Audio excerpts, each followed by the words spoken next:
Monica Harris, a 35-year-old marketing professional, boarded her flight, ready to begin her long journey back home after a busy week of work. She was grateful for the window seat she had selected during booking, hoping the calm view would provide some much-needed respite from her hectic schedule. As she settled into her seat, she adjusted her seatbelt and gazed out the window, taking a deep breath, allowing the gentle hum of the plane to settle her thoughts. The noise around her was a typical buzz of passengers settling in, flight attendants preparing for takeoff, and the occasional announcement from the captain. Monica felt at peace for the first time in what felt like days. She had earned this moment, having worked long hours to reach a senior position in her company, but at that moment, she didn't want to think about work. She wanted to enjoy the solitude of the flight, letting the miles between her and the bustling world below stretch out in quiet comfort. Her calm was interrupted as a man, Paul Daniels, appeared in the aisle next to her. He was in his mid-40s, dressed in a suit, and had the air of someone who was used to being in charge. Monica, still adjusting to the noise of the cabin, looked up at him curiously. Without much greeting, Paul spoke. "Excuse me, ma'am," he said, his voice laced with entitlement. "My daughter is really anxious about flying, and she needs a window seat." "I believe you're in the wrong seat." Monica blinked, taken aback. She glanced at her boarding pass, confirming once again that she was in the seat she had booked. "I'm in the correct seat," Monica said, her voice calm but firm. She wasn't in the mood for confrontation, but she also wasn't about to let anyone take her seat, especially without cause. Paul, however, wasn't taking no for an answer. He seemed to ignore Monica's response, instead focusing on his own needs. "My daughter has been nervous all morning. She's afraid of flying, and the window helps calm her down," Paul said, attempting to soften his request. "You wouldn't want to make her feel more anxious, would you?" Monica's eyes narrowed slightly, and she could sense the shift in tone from Paul. What had started as a polite request was quickly becoming an attempt at manipulation. "I understand your concern for your daughter," Monica replied, her voice steady. "But I paid for this seat, and I'm not moving." Paul's eyes hardened a bit, and for a brief moment, Monica could feel the tension rising between them. The unease of the situation had begun to settle in. Monica was still determined not to give up her seat, but she could already sense the growing discomfort that this interaction was likely to cause for both of them. As the minutes passed, the tension between Monica and Paul continued to simmer, the atmosphere around them feeling increasingly uncomfortable. Monica, still holding her ground, remained seated in the window seat she had carefully chosen. But Paul, clearly unwilling to accept her refusal, pressed on. He gestured toward the row behind him, where his daughter, Lily, was sitting, her small face visible through the seats. "She's just a kid," Paul said, trying to soften the confrontation with a sympathetic tone. "She's been afraid of flying for weeks, and it's important to her that she sits by the window. I'm sure you understand how difficult it can be for kids." His words were slightly more conciliatory, but they still carried an underlying assumption that his needs were more important than Monica's. Monica, however, was unmoved. She understood the difficulties children faced during air travel. She had her own experiences of traveling with her niece, but she had also paid for this seat, just as Paul had for his daughter's. "I'm sorry, but I can't move," Monica replied firmly, her posture unyielding. Paul's expression shifted, frustration creeping into his features. He began to pace in front of Monica's seat, clearly thinking of how to change her mind. "You don't have any idea how hard it is to calm her down," he continued, his voice now raised just slightly. "I'm just asking for a little kindness, that's all." Monica, maintaining her composure, shook her head slowly. "I'm sorry you're having trouble, but this seat is mine," she said. "And I have a right to it." She was starting to feel irritated by his persistence, but she didn't let it show, keeping her tone as calm as possible. Seeing that his pleading wasn't working, Paul's demeanor shifted once again. His shoulders squared, and he looked at Monica as though trying to assert his dominance in the situation. "I understand you're being firm," he said, his voice now condescending, "but I think you're being unreasonable. It's just one seat. You could easily move to another one." At that moment, Monica realized that he wasn't simply asking for a favor. He was demanding compliance, and that changed everything. She was no longer just a passenger trying to enjoy her flight, she was being tested, pushed to give in to his sense of entitlement. She didn't respond immediately. Instead, she leaned back slightly in her seat, giving Paul a moment to reflect on his words. Monica's eyes narrowed slightly as she met his gaze, unwavering. The confrontation had gone beyond a simple seat swap, it had become about asserting control and mutual respect. Before she could say anything further, the flight attendant, Karen Lewis, appeared from the galley, walking toward them. The exchange had drawn some attention from other passengers, and Karen's arrival was a welcome break in the escalating tension. Monica was grateful for the intervention, but she knew that this situation was far from over. Karen's presence in the aisle was like a breath of fresh air, and the tension in the space between Monica and Paul immediately seemed to dissipate, though only slightly. Monica looked at the flight attendant with relief, hopeful that the situation could be de-escalated. She had been patient, but the constant attempts from Paul to sway her were starting to get under her skin. "Is everything all right here?" Karen asked, her voice firm yet courteous as she addressed both of them. Paul, eager to find an ally, quickly spoke up, his tone now a mix of frustration and entitlement. "My daughter has been anxious for the entire flight. She needs the window seat, and I'm just asking that this passenger move so she can have it. It's only fair." Karen's gaze flicked over to Monica, who was still seated, her arms folded in quiet defiance. Monica knew that the flight attendant would need to navigate this delicate situation with care, and she was prepared to back up her stance if necessary. Karen, ever professional, nodded before addressing the request. "I understand your concern, sir," Karen began, her voice even and measured. "But Miss Harris has paid for her seat, and she's well within her rights to remain in it. We cannot ask passengers to move simply because someone else requests it." Monica felt a sense of validation at Karen's words. The flight attendant had, without hesitation, reaffirmed her right to remain in her seat. This was no longer about kindness or compassion, this was about ensuring that the rules were followed, and that one passenger's needs didn't trump another's rights. "But she's a child," Paul insisted, his voice rising. "You don't understand, she's been afraid of flying the entire time. I've tried everything." Karen stood her ground, though her expression remained calm. "Sir, I understand that you're trying to help your daughter feel more comfortable, but asking someone else to move isn't the solution. We have seating assignments for a reason. Let me check for other available seats, and I'll make sure we find a solution that works." As Karen turned to walk down the aisle to check for other available seats, Paul grew impatient. He crossed his arms and muttered under his breath, clearly unhappy with the outcome so far. Monica, though she wanted to remain calm, couldn't help but feel a surge of frustration at his lack of consideration for others.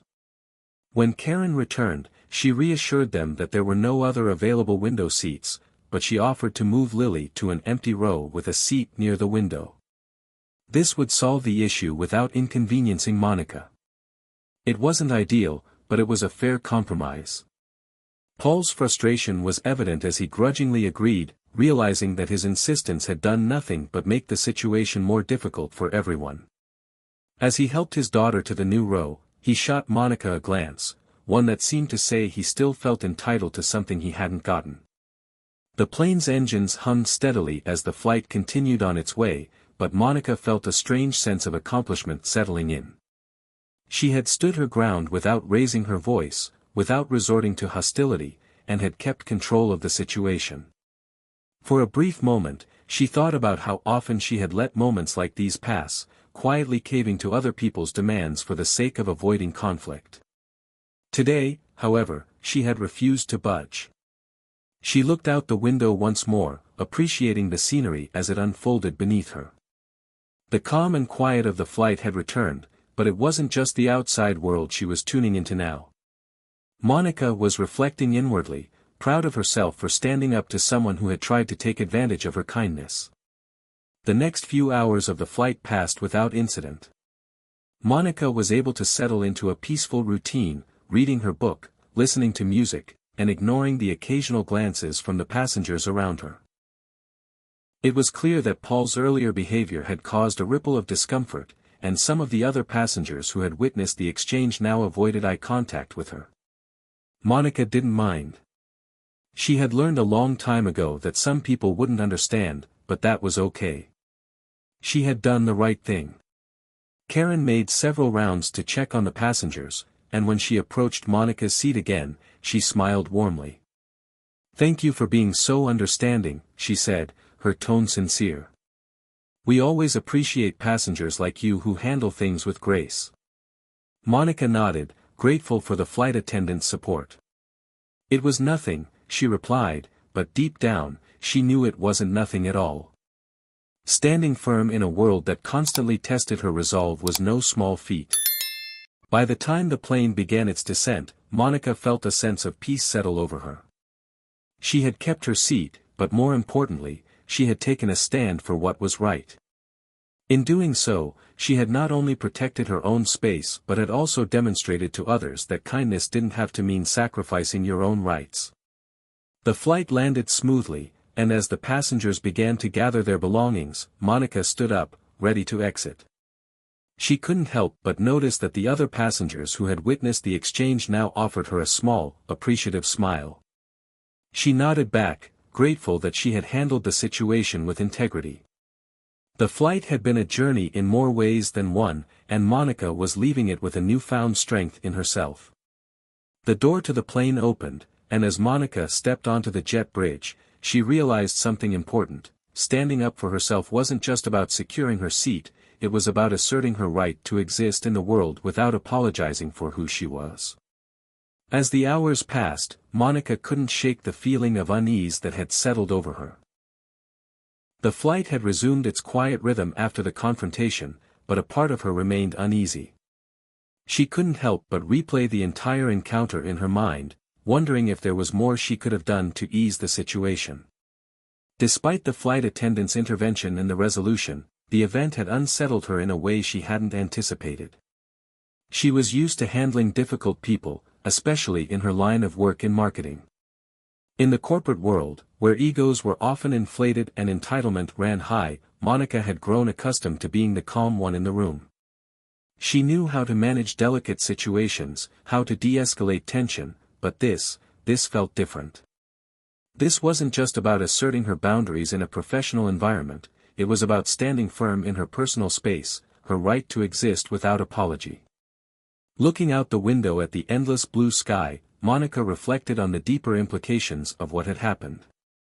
Paul's insistence had been based not just on his daughter's needs, but on an inherent belief that his desire to have the window seat trumped hers. It wasn't just a matter of seating arrangements, it was about power dynamics. He had assumed that his needs were more important than hers. It was a subtle but powerful reminder of how often society placed value on certain people's needs over others. Monica's thoughts were interrupted by a tap on her shoulder. She turned to find a middle-aged woman with a kind smile standing beside her. "Excuse me," the woman said gently, "I just wanted to say, I thought you handled that really well. I don't know if I could have been as calm as you were. You were absolutely right, of course, to stand your ground." Monica blinked, surprised by the woman's comment. She smiled back, grateful for the unexpected support. "Thank you," she replied. "It wasn't easy, but I just knew I had to stand my ground." The woman nodded, her eyes filled with understanding. "It's not always about the seat, is it? It's about respecting each other's rights. I've seen people push others around in so many small ways. I just wanted you to know you've got someone on your side." Monica's heart warmed at the woman's words. For the first time since the confrontation, she felt a sense of validation. This wasn't just about her, this was about every person who had ever been in a situation where their boundaries were pushed, their rights dismissed. It was a quiet reminder that standing firm wasn't always about confrontation, sometimes, it was about setting an example for others. As the plane cruised at altitude, Monica felt a deep sense of calm begin to wash over her. She had done the right thing. It didn't matter that Paul had tried to manipulate the situation, or that he had tried to shame her in front of the other passengers. What mattered was that she had stayed true to herself. She had upheld her rights, and in doing so, had sent a message to the people around her, that it was okay to stand up for yourself, even when others tried to make you feel small. The rest of the flight passed without incident. Monica found herself lost in a book, but now there was a quiet strength behind her focus. She didn't feel as rattled as she had before, instead, there was a quiet resolve in her. By the time the plane began its descent, Monica had come to a realization. It wasn't just about defending her right to her seat, it was about asserting her place in the world, her right to exist on her terms. And that, more than anything, was a message worth carrying.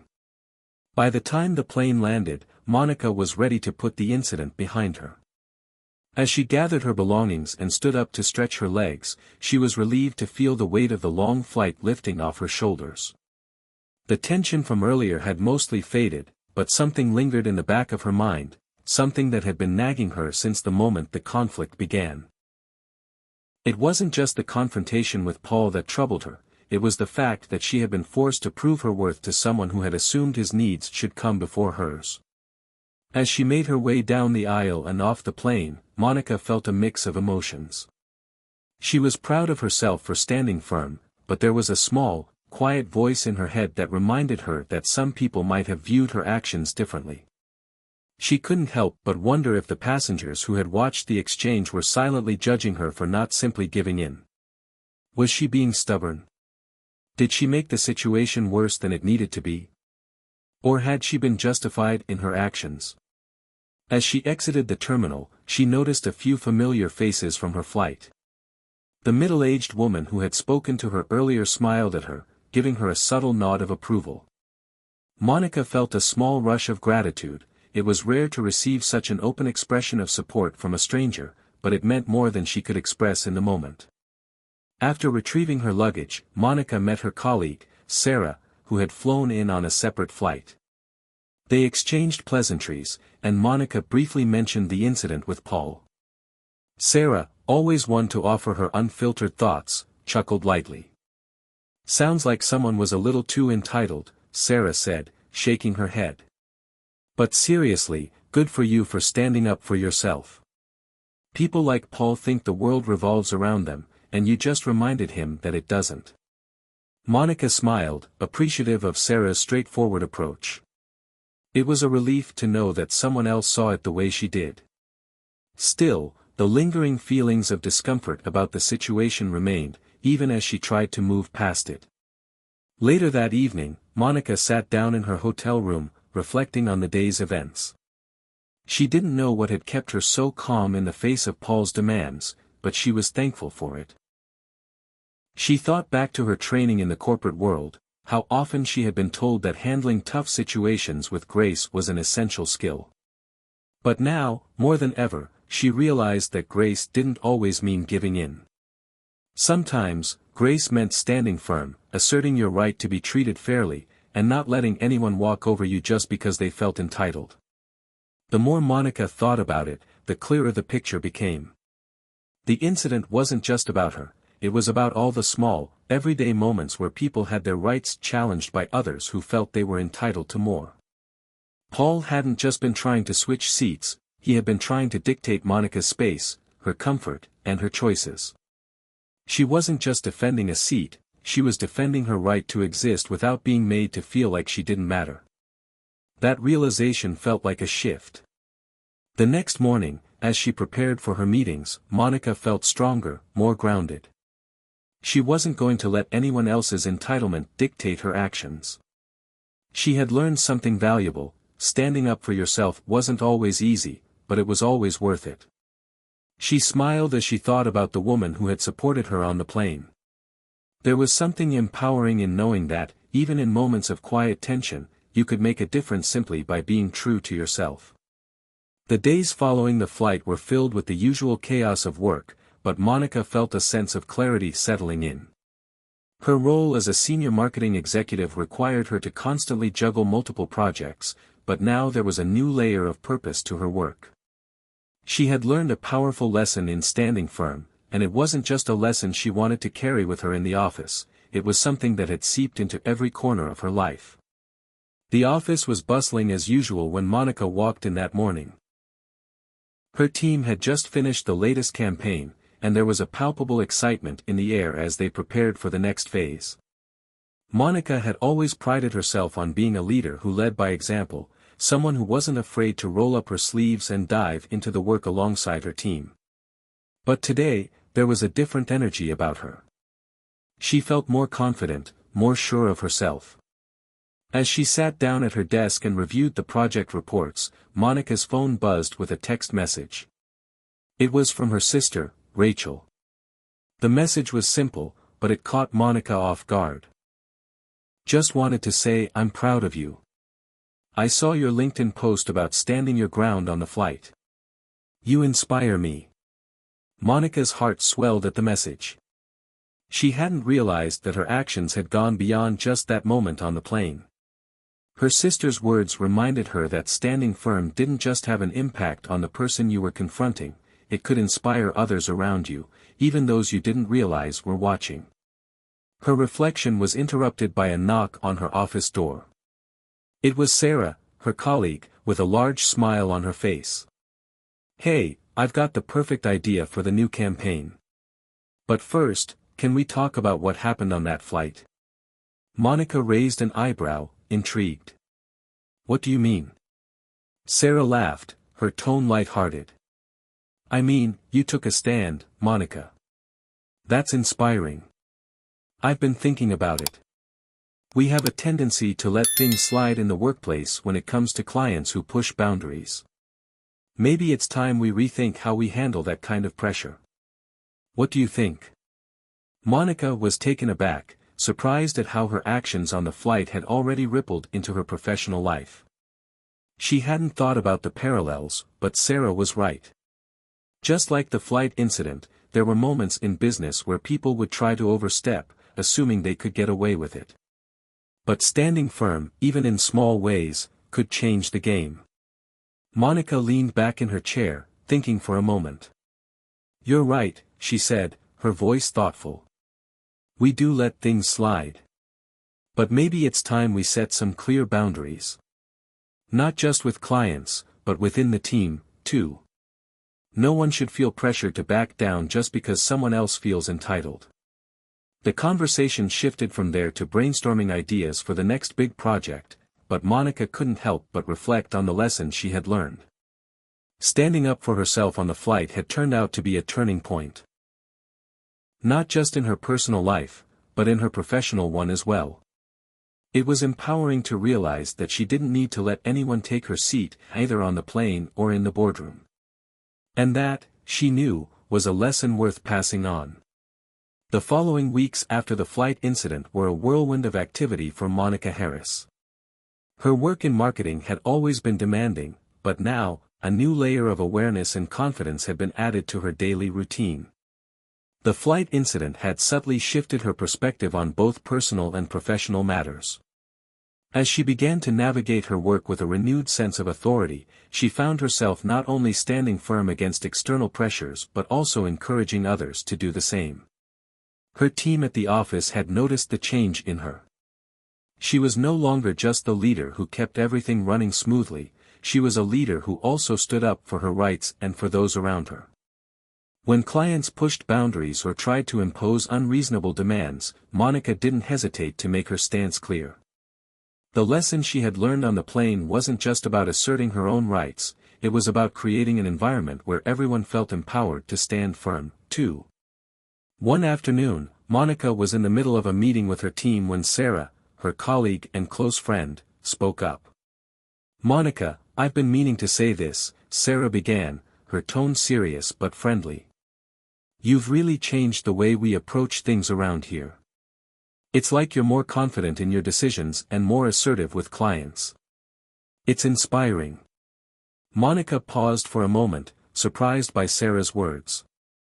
She hadn't realized how much her behavior had influenced her team, but hearing it now made her reflect on how far she had come in just a few weeks. "I appreciate that, Sarah," Monica replied, smiling softly. "But I think it's not just about being confident. It's about knowing when to say no. We all have the right to set boundaries, and I think that's something we've overlooked for a long time. Sometimes, it's necessary to stand up for what we believe in." Sarah nodded, clearly impressed. "Exactly. I think we've all been a bit too accommodating, too willing to give in. But your example shows us that we don't have to do that." Monica smiled, feeling a sense of pride swell in her chest. She had always prided herself on her leadership skills, but now, she realized that her influence extended beyond just managing projects. She was helping her team understand that it was okay to push back when necessary. She was creating a culture where everyone felt empowered to assert their own rights, to challenge the status quo, and to make decisions that were in line with their values. Later that day, Monica found herself in a meeting with one of the company's top clients, Victor Ellsworth. He was known for being demanding and difficult to work with, often pushing his team to make compromises that weren't always in the best interest of the company. As the meeting unfolded, Monica could feel the familiar tension building. Victor began to insist on changes to the campaign that were both unrealistic and impractical. For a moment, Monica felt the familiar pull to accommodate, to give in to Victor's demands just to keep the peace. But then, she remembered the incident on the flight, the feeling of standing firm and asserting her rights.